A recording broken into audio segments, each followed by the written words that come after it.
Welcome back to our mountains. I have with me today the state apiarist, Miss Tammy Horn. Thank you so much for being here. I'm so interested today in seeing what you're doing here on your farm. Tell us what's going on around us. At the moment, the bees are beginning to go into winter cluster.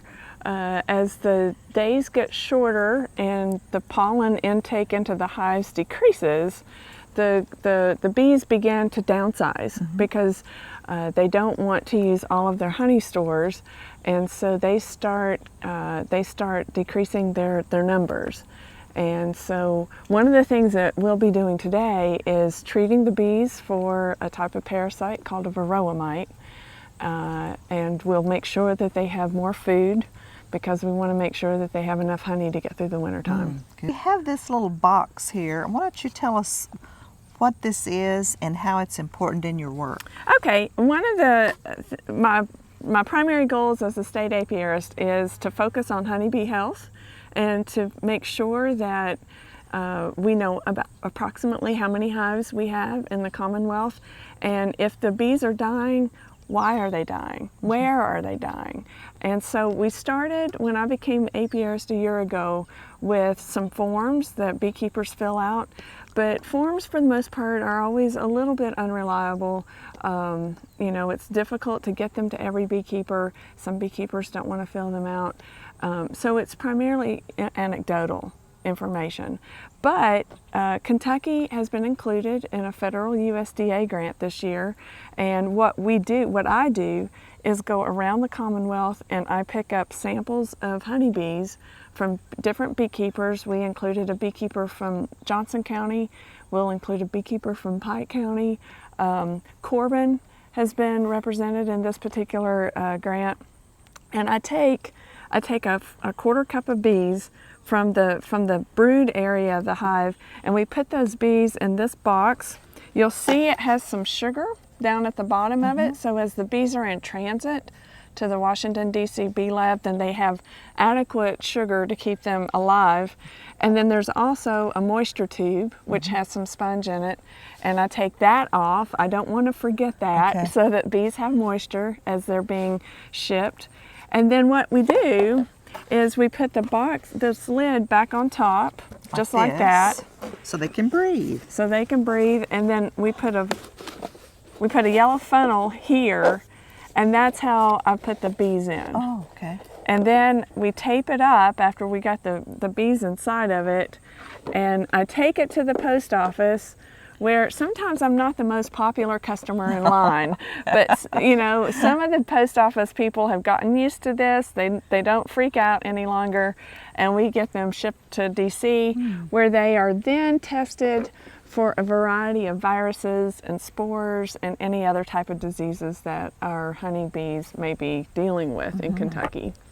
So is this something pretty new for Kentucky? Very much so. The funding for this particular grant has been in place since 2009, and this is the first year that Kentucky's been included. So I'm really proud of that, and hope that it continues, that the funding continues for this grant. Good.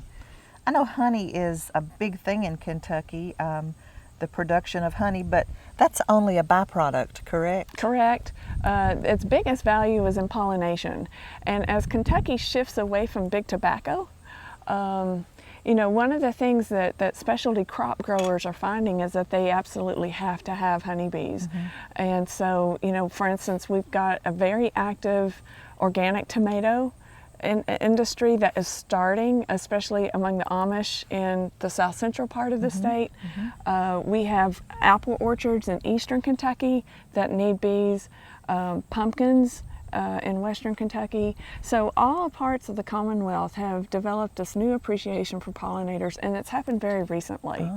And our state, as I said, as we shift away from big tobacco, is also becoming environmentally more friendly to bees, because big tobacco used a lot of chemicals, and so we're starting to see that there's less and less chemicals being used. More friendly for the bees. Yeah, absolutely. Absolutely.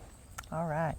Well, I want to, we're going to feed them today, are we, or treat them? We're going to treat them. The bees have what's called Varroa mites, And Varroa mites are like tiny hypodermic needles on the bees, and so we try to get those off of there before the winter time. We don't want the bees going into winter with these tiny hypodermic needles on them.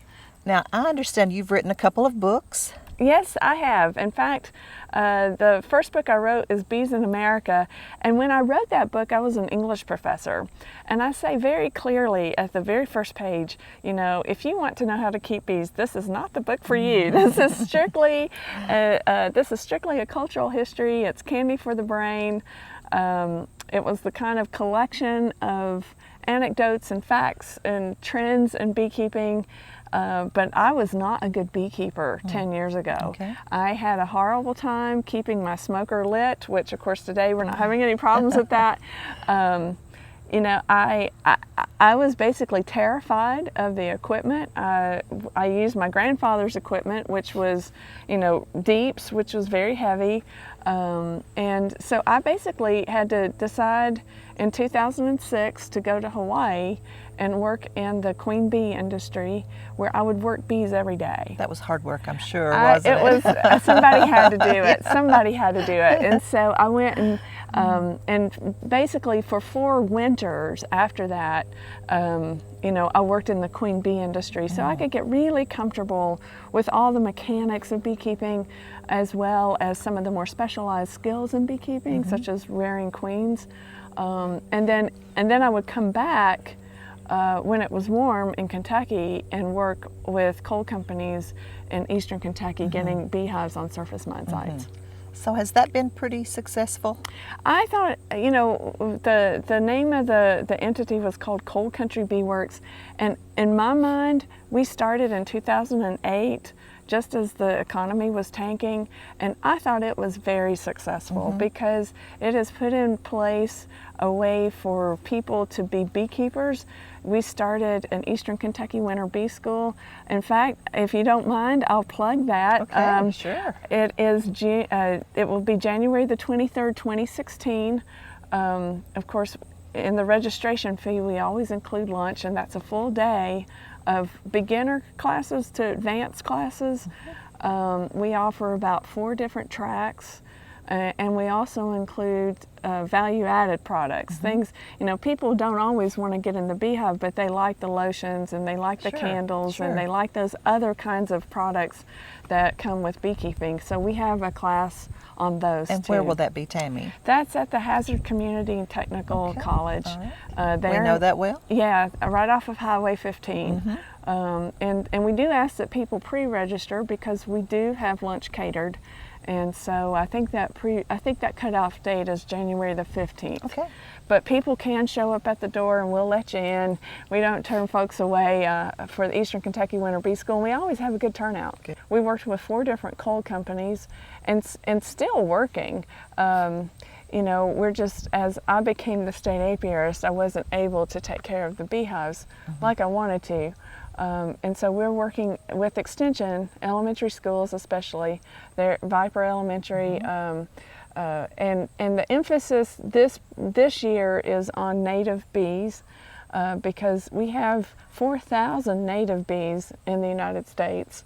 And so we're trying to get into schools and just make students aware of how much their food depends upon all kinds of pollinators. Now, your other book was about women in beekeeping, correct? That is correct. The first book, I did not have enough time to really highlight and profile the amazing women who have been a part of the industry in the past and are shaping it today. So my second book is called Beeconomy: How Women and Bees Influence Local Trade and Global Markets.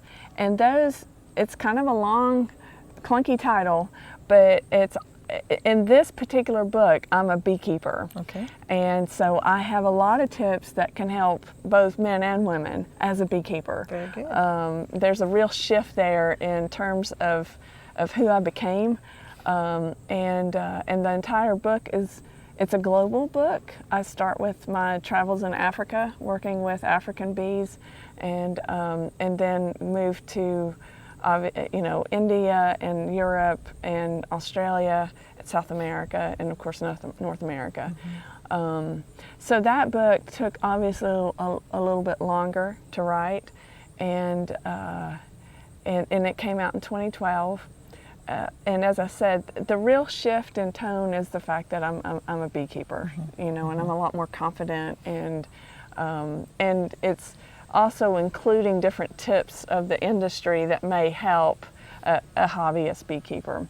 And I'm working on a third book that will be the final chapter of the bee trilogy. I call it the bee trilogy, okay. The past, present, and future. And that third book will be all about trees and bees. Oh. And that is taking a little bit longer to write, but I hope that that's able to come out by 2020. Okay. But it looks at what we did on those coal company surface mine sites. It looks at other efforts of reforestation around the world, because I'm convinced that, you know, we're drenching our heartland with pesticides, and trees are the go-to place for bees now. That's the safe place. For those of us who don't want to be a beekeeper, what can we do as environmentalists to help the bees? Well, there are a couple of things, and I'm glad you asked that question. A lot of people are aware now that we're losing 1 in every 3 beehives every single year. And there are many different reasons why that can be.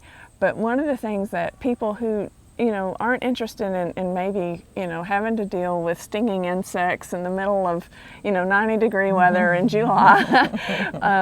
You know, the simple thing to do if they have a garden is just not to spray any of their pesticides until after 3 or 4 p.m.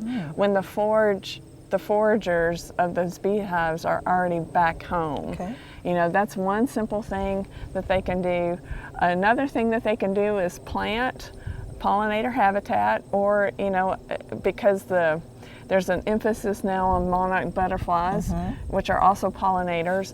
You know, they can convert just a tiny portion of their yard, you know, to pollinator habitat, and they'll be so surprised at how pretty it can be, and how much activity goes on, and even just a few plants. I love my flowers. What are some of them, Tammy, that I can plant next year? Okay, so in the springtime, when bees are coming out of winter cluster, they're really hungry and they need pollen. Pollen is the protein of the hive, and so crocus. Planting some crocus bulbs are first thing. In eastern Kentucky, bloodroot is a native that bees will work. Skunk cabbage is a heat. It gives off heat, and you can see the bees clustering around it first thing in the spring, like late February, early March. Bees work dogwood. You know, I had my honey analyzed, and dogwood was 20% of my honey one year. So, you know, those flowering, you know, under canopy trees like redbud and dogwood are really good pollinators. And then in the midsummer, you know, your species would be things like your goldenrods and your purple cone flowers. Asters make a great nectar plant for honeybees as we move into the fall. And then I like to promote witch hazel, because it has pollen. It produces pollen in November when there aren't any other plants producing pollen. So that's a really good pollen plant for bees. Okay. And mistletoe produces a flower in the middle of winter. So botanists, you know, a lot of times we could consider a parasitic plant, but botanists are starting to reconsider its role in ecology. And so, you know, we know we need mistletoe at Christmas time, but try to leave some for the birds and the bees. All right.